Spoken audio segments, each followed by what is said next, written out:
welcome back to the enclosure. I'm finally getting back to creating the time-lapse videos of the images collected from the various webcams I situated around the build site. I'm sorry my last video for the outdoor roving cam dates back to the spring of 2020. Unfortunately, I had to put the creation of the videos aside as I concentrated on the final parts of the build. The video starts with delivery of OSB that will be used to create the subceilings in the house above the hydronic panels. I also quickly complete the exterior electrical rough-in to prepare for my rough-in inspection.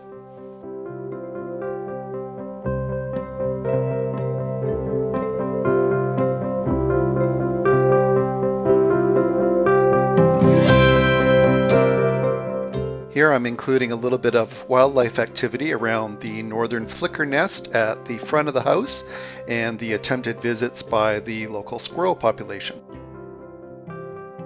The bulk of the remaining video is focused around the continued basic landscaping I'm performing at the front of the house. This involved removing large rocks and concrete pieces from the native soil so that the soil could be stockpiled and the rocks and concrete could be removed from site.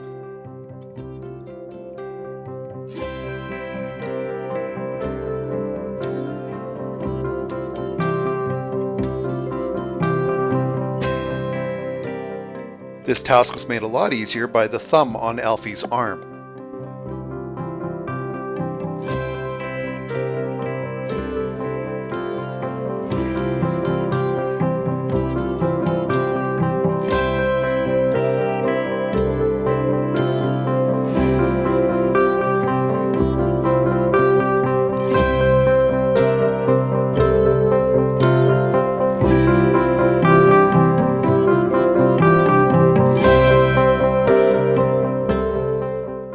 Here I'm prepping the backyard for the stockpile and then moving of the semi-filtered soil.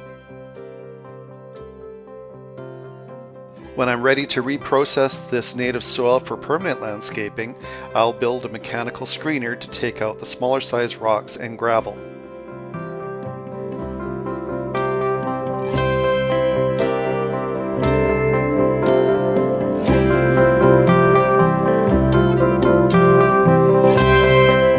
If you create a slope of approximately 45 degrees and dump buckets full of mixed soil and rocks along that slope, the rocks will tend to fall down to the bottom and the soil will be left behind.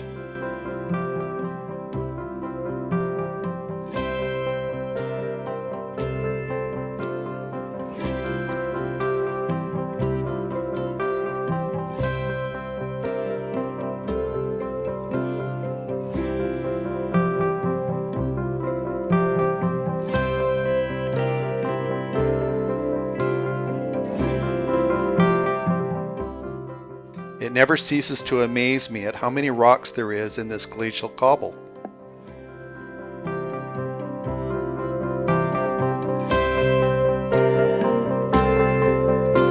I'm taking this area down below grade to prepare for permanent landscaping by breaking up the soil and removing the large boulders.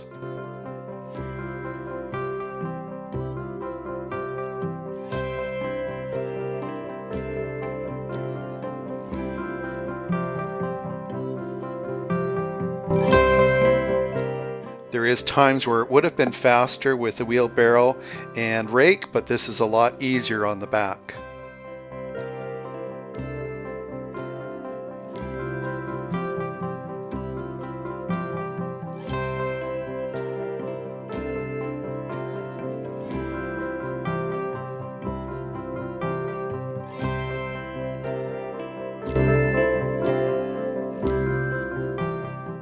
A short interruption to replace the temporary poly on the upper right gable. This was more to quell people's comments as this wall seldom saw wind-driven rain and the rock wall insulation can easily address infrequent wetting.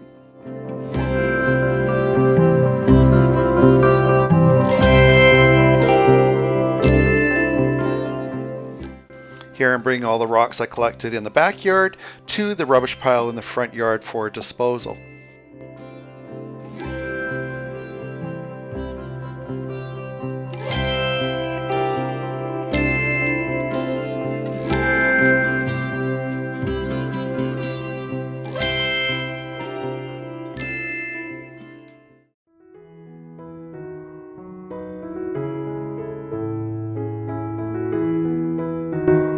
Skip forward and we're now ready to receive a load of topsoil that I can use to load the rubbish into the dump truck, as Alfie cannot normally reach. If you're in the Greater Vancouver area and require topsoil, check out Kutny Richmond Soils on 6th Road. They're an excellent source of high quality topsoil at very competitive pricing, including delivery. The quality far exceeds what would be available on the North Shore.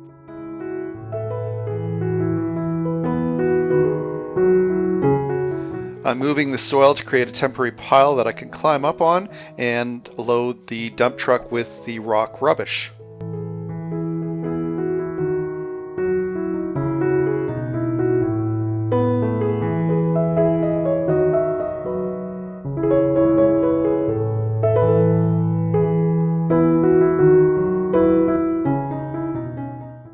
Diamond Excavation came by and took 2 truckfuls away, and I was able to finally get a rock-free front yard.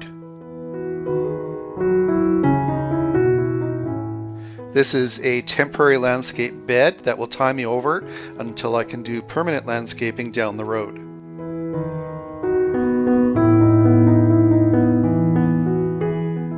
Hopefully one of the last trenches of the front yard, I'm putting in a sleeve to allow the gas company to run their gas pipe over to the meter location. Unfortunately, the timing of this trench and the rains meant that it was not completely compacted, and the delivery of the wood chips by Burley Boys resulted in a very difficult push-out.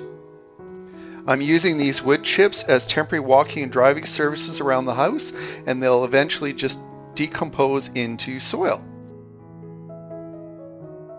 After building a support for the gas meter, it is now time for some temporary landscaping.